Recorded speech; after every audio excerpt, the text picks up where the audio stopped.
Hi, welcome to the Lawcast. My name is Melanie Thorley and I'm a solicitor at MJT Law. Today I'm going to do something slightly different. I want to talk about some of the strange laws that either people believe exist or actually exist here in Australia.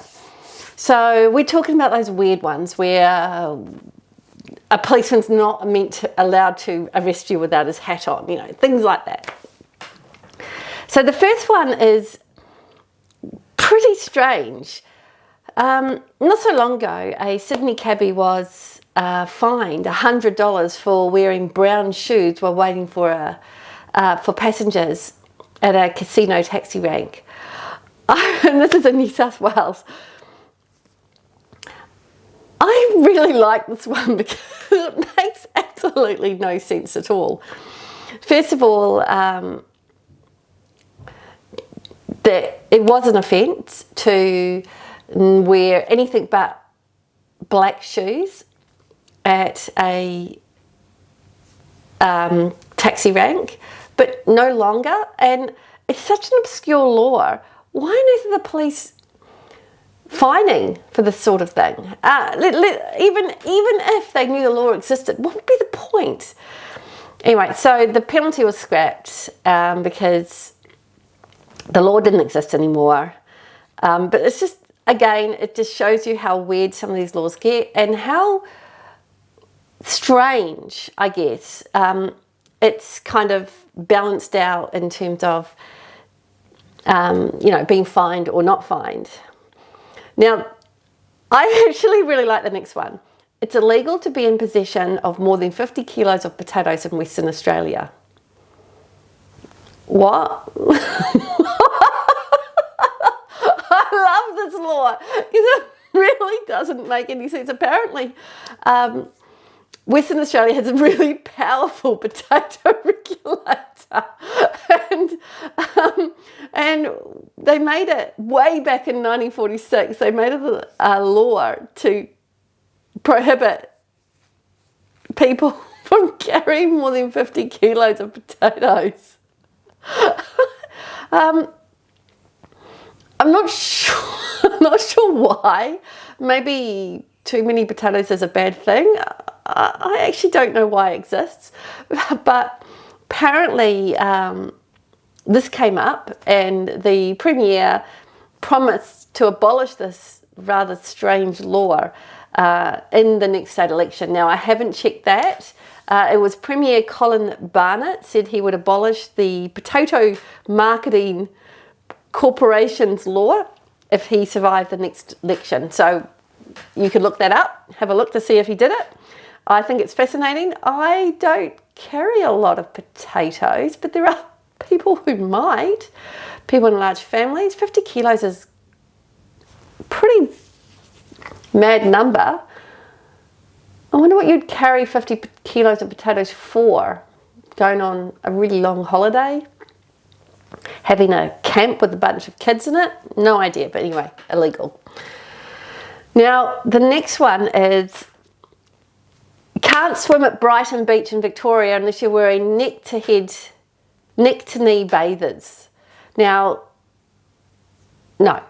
It's one that's out there, and I did a little bit of research, and it's out there a lot. If you go and Google weird Australian laws, and this one comes up a lot. And I had a look into it, and it's not illegal.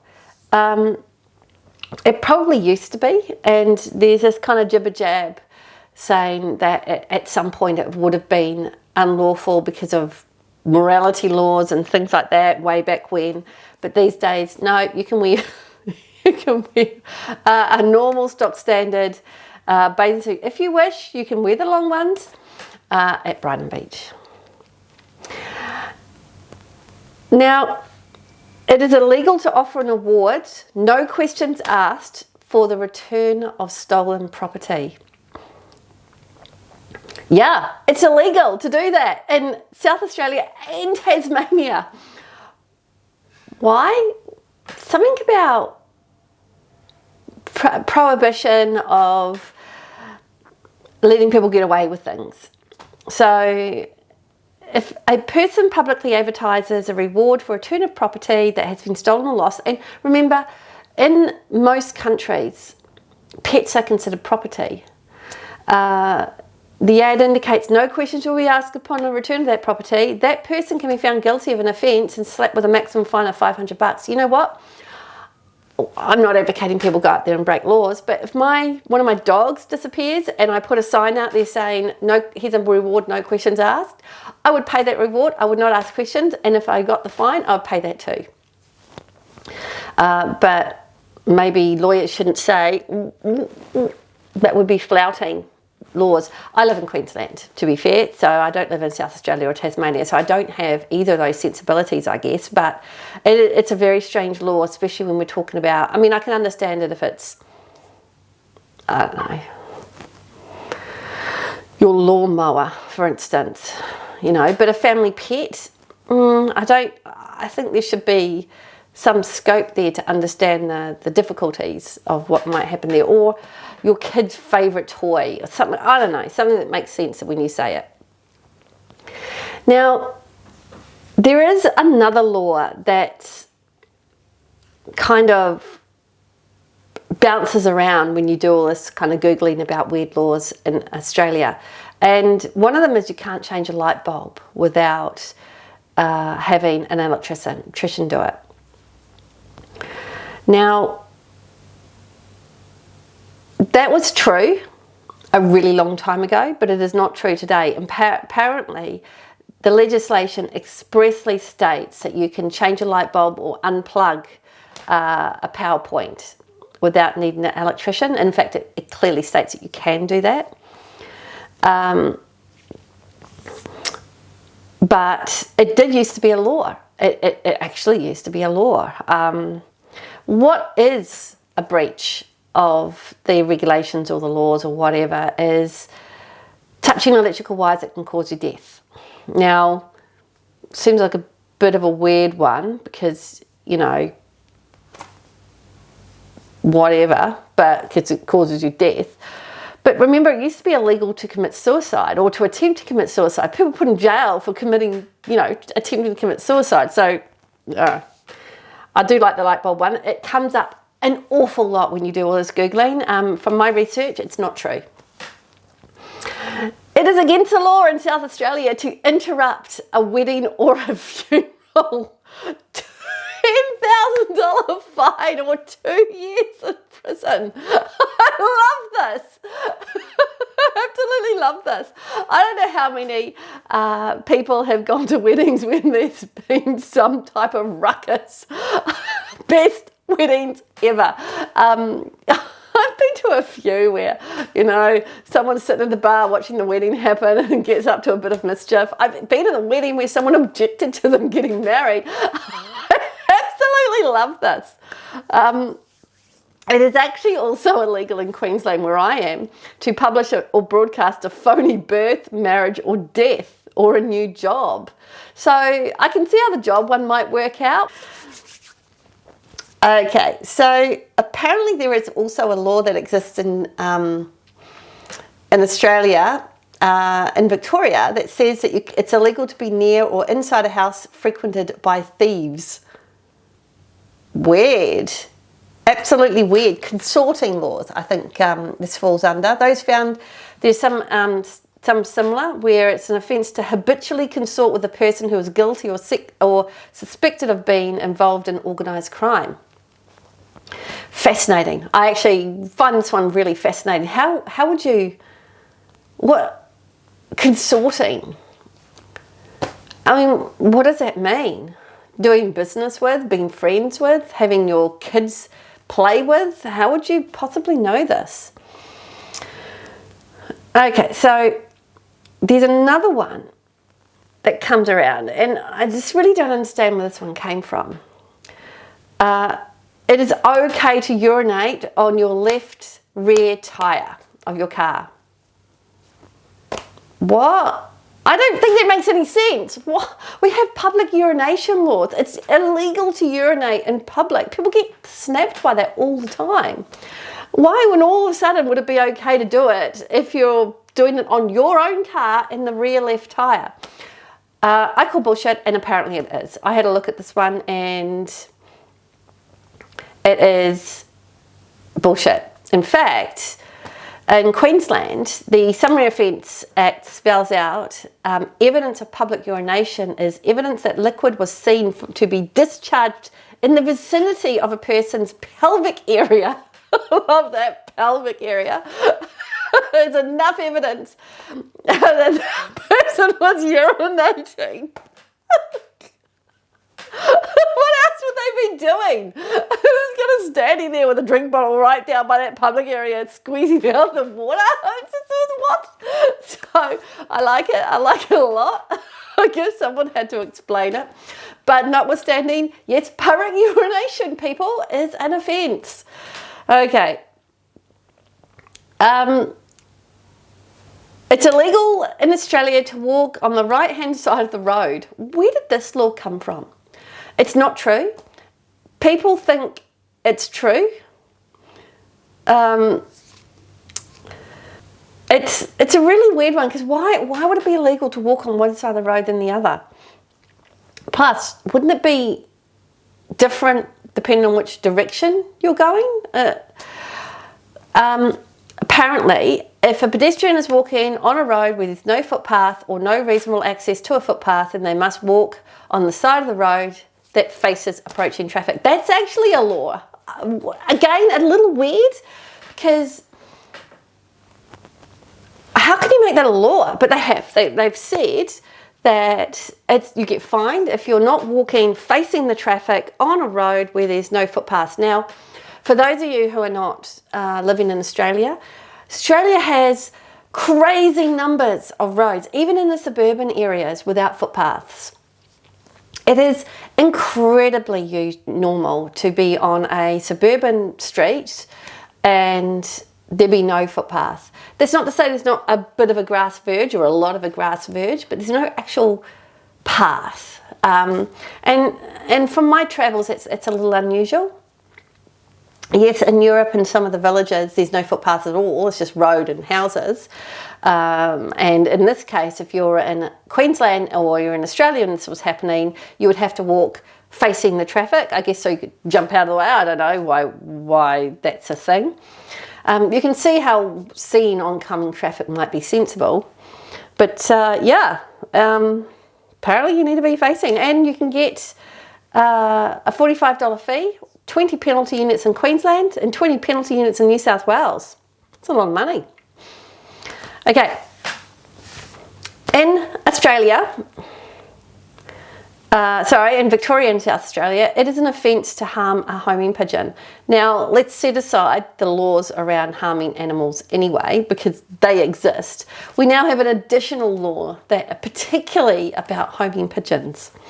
Okay, well, it's a penalty to harm a homing pigeon. Now, for those of you who watch me a lot, will know that I'm the sort of person that just hates extra laws for the sake of it.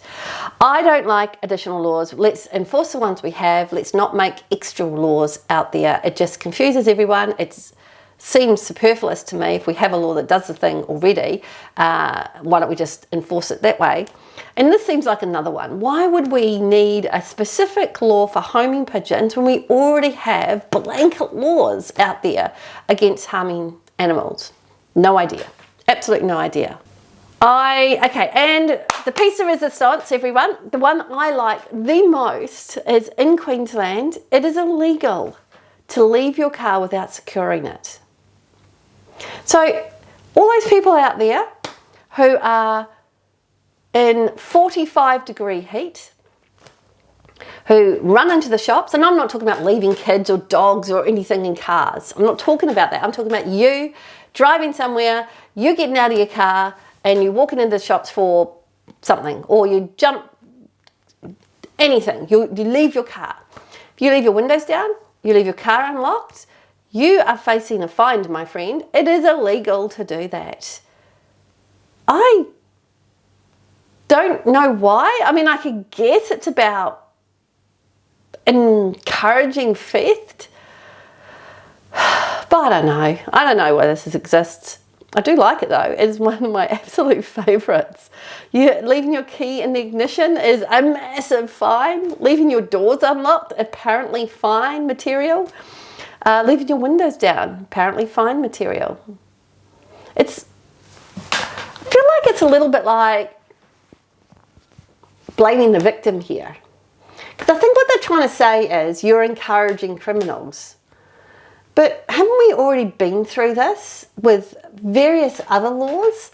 Isn't it not okay to blame a woman for the way she dresses if people are treating her like an object? Isn't it not okay to treat someone differently because of the way they look? Isn't it not okay to criminalise people like dad at the park? He's watching his kids.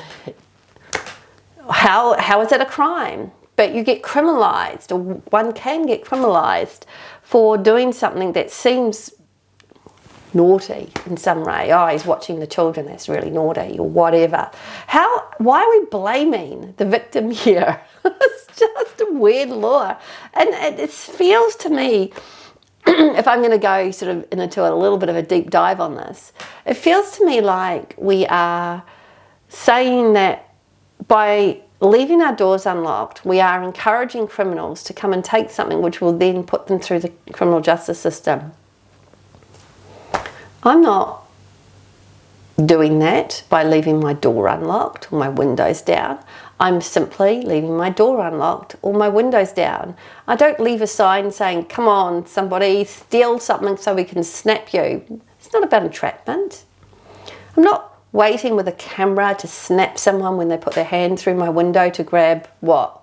There's nothing in my car. Maybe an empty can of Coke. What?